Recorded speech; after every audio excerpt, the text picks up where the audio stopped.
We are now going to continue in the book of Revelations, another totally misunderstood chapter, chapter 6, where those that, as it says in Matthew, have entered the wide gate and went down the wide road to destruction. Almost all teachers and prophecy teachers and pastors teach from the wide gate and the wide way to destruction. Saints, we went through the narrow gate, which was Christ himself, and we've stayed on the narrow way, which is Christ himself. And as you saw in chapter 4 and 5, that the Father, another wonderful revelation, had this book on his throne, and that book was sealed up, and that the sun rose. The Lamb of God rose up into heaven, that freshly slain lamb. In the time between, he told Mary, don't touch me. And he told his disciples to put their hands in his side to feel him, to touch him. That, in the last chapter, chapter 5, was a beautiful revelation of that time that the Lord had showed John. And we go on now to chapter 6, another totally misunderstood chapter. Because now they'll certainly say, John, this is certainly the tribulation. No, it's not. It touches upon the tribulation. It covers the tribulation, but it has nothing to do directly with the tribulation. Once again, they've been wrong. You might ask me, how do you know these things? I'm a nobody.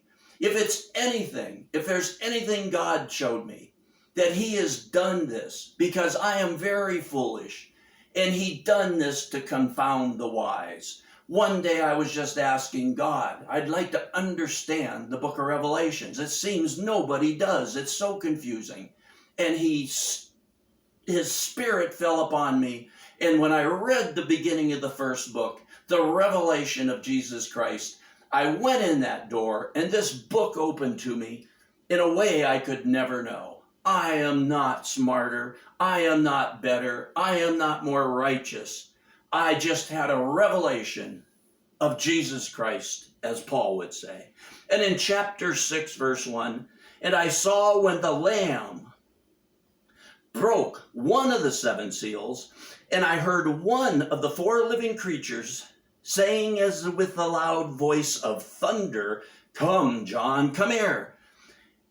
The Lamb breaks one of the seals. Remember, the scroll is sealed up because of the debt against the names that are within it. And the sun rose up, having paid the price of that debt. He is now breaking these seals. These seals cover the entire church age. From the day of his resurrection until the very end of the tribulation. These seals cover everybody chosen, predestined by the Father. These seals cover that entire time of the church age. And these 4 living creatures announce the first 4 seals. We'll go over in this message the first 4 seals. And the living creatures, as I told you, they stand between God and man. They stand between heaven and earth.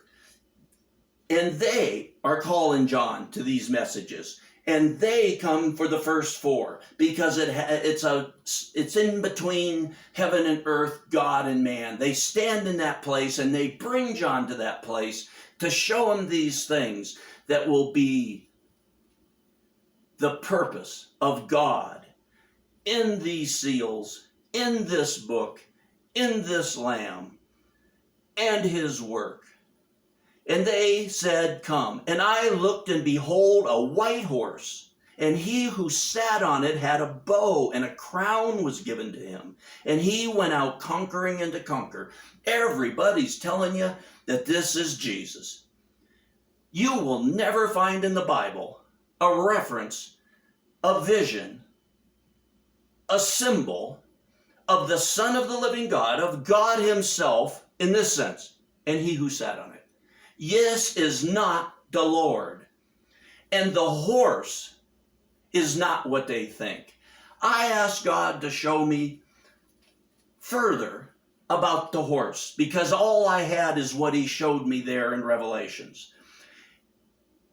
And recently he took me and opened up Zechariah 1:8 through 11. And Zechariah is having this vision. And I saw at night, and behold, a man was riding on a red horse. And he was standing among the myrtle trees which were in the ravine, with red, sorrel, and white horses behind him. Then I said, My Lord, what are these? And the angel who was speaking with me said to me, I will show you what these are. And the man who was standing among the myrtle trees with the horses answered and said, These are those whom the Lord has sent to patrol the earth. And that's what we have in the first seal. Throughout the church age, these seals are going to show the conditions of the earth and the things that God is allowing as the church age goes on. The church expected the Lord to come and rule and reign with us in power almost immediately, in their lifetime, certainly. And what he's showing here, what he's telling John, there's going to be thousands of years before that happens. Let them know this white horse is God's authority. Paul said that all authority, all rule is set up by God. We're to obey the governments. We're to do what they tell us because he has set up those governments. At times they're tyrannical. At times they're evil. At times they cause trouble. But in the end, they're fulfilling God's purpose. Man ain't running across the earth, destroying it out of free will. God has control of things. And as you saw in Zechariah, in the end it says, and the earth is peaceful and quiet. In the end, we are better off with this rule and reign under God's authority, because you take God's authority away with these human beings, and the earth will turn into chaos. Everybody, imagine a riot in an inner city for something that's just drove everybody mad. The whole earth will be like that without these men with God's authority ruling and reigning upon the earth. And a crown was given to him, and he went out conquering to conquer. God sets these kings up. God sets that power up. God sets that authority up, and they do go out and conquering and to conquer. It's for God's purpose as he is getting his will done. The earth prepared for what he's doing. So the church expected him to come back right away. But he is saying, and to rule and reign, but he is saying, no, man will rule and reign for a considerable amount of time. And when he broke the second seal, I heard the second living creature say, the second seal, the second creature. And another, a red horse went out, and to him who sat on it, man, it was granted to take peace from the earth, and that men should slay one another, and a great sword was given to him. As God allows these men to rule and reign and to keep his purpose upon earth, men do fight with men. But it's for God's outcome in the end. God's not losing here. God has who he wants in power, where he wants them in power. It's for his purpose. And that throughout the church age, the Christians thought that the Lord would come and bring peace to the earth, and that we'd all be peaceful and living in his kingdom. And he's telling them that I have men in authority, and they will go out conquering to conquer, and they will take peace from the earth, and that they'll slay one another, and a great sword is given to them to wage war. And in verse 5, and when he broke the third seal, I heard the third living creature saying, Come. And I looked, and behold, a black horse, and he who sat on it had a pair of scales. And I heard, as it were, a voice from the center of the four living creatures. This comes between God and man, between heaven and earth. This voice coming from the center saying,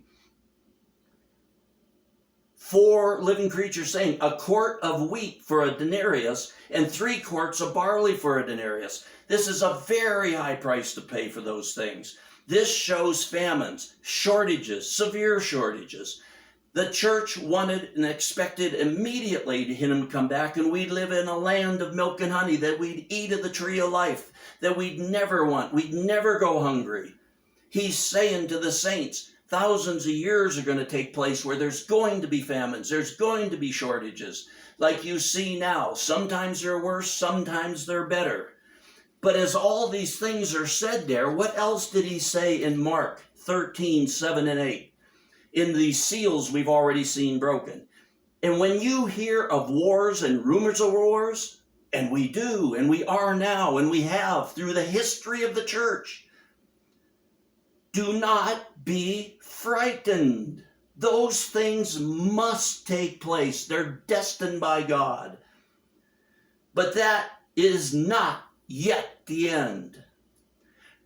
For nation will rise against nation. We've had one kingdom after another. We've had world wars. This is what he's talking about in the seals. That's what he's showing us in the seals. And kingdom will be against kingdom.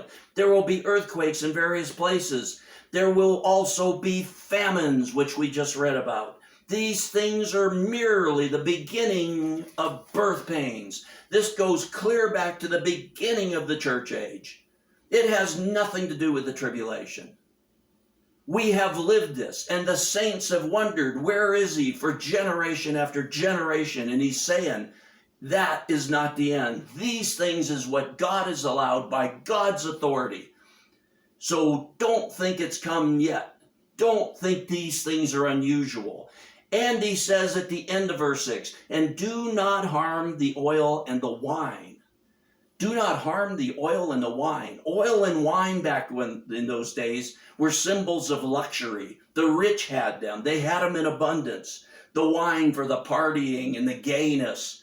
As the world is going on in these shortages and wars, even in wars, the rich people are always partying and drinking and having fun. The rich always have their riches. The same it is now. That's what he's saying there. And when he broke the fourth seal, I heard the fourth living, and when he broke the fourth seal, I heard the voice of the fourth living creature saying, come, the last of the living creatures. And I looked, and behold, and an ashen horse, and he who sat on it had the name Death, and Hades was following him. Death and the grave. And authority was given to them over a fourth of the earth to kill with the sword, and with famine, and with pestilence, and by the wild beast of the earth. Throughout the church age, we were told he's coming, and we will have eternal life, that we will not die, that he'll put an end to death in the grave. And that's what the saints were waiting for, desperately, even the apostles, thousands of years ago. And now he's telling John, you're all passing on. We have to let them know that the earth is going to go on as it has. And they will, the saints still will die, and they will be buried. And authority was given to them over a fourth of the earth. God doesn't let death and destruction and pestilence and shortages and wars envelop the entire earth. It would be chaos. Man would be gone. But he keeps it restricted to about a fourth of the earth at a time, or less, or a little more. But over a fourth of the earth, they had authority to bring death and the grave, and to kill with the sword, and with famine, and pestilence, and by the wild beast of the earth.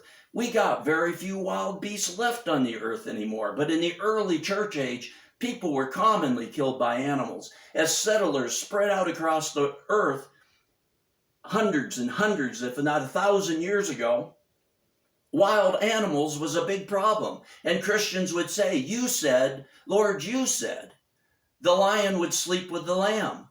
They're not doing that. And not only that, they're killing us. He's saying that even that would go on throughout the entire church age. Don't be deceived. Don't be let down. And you can see now, I hope, that this has nothing to do directly with the tribulation. But these things will go on in the tribulation and will be magnified in the tribulation. But so far, we're not there yet. The second half of this chapter, chapter 6, we will cover in the next message.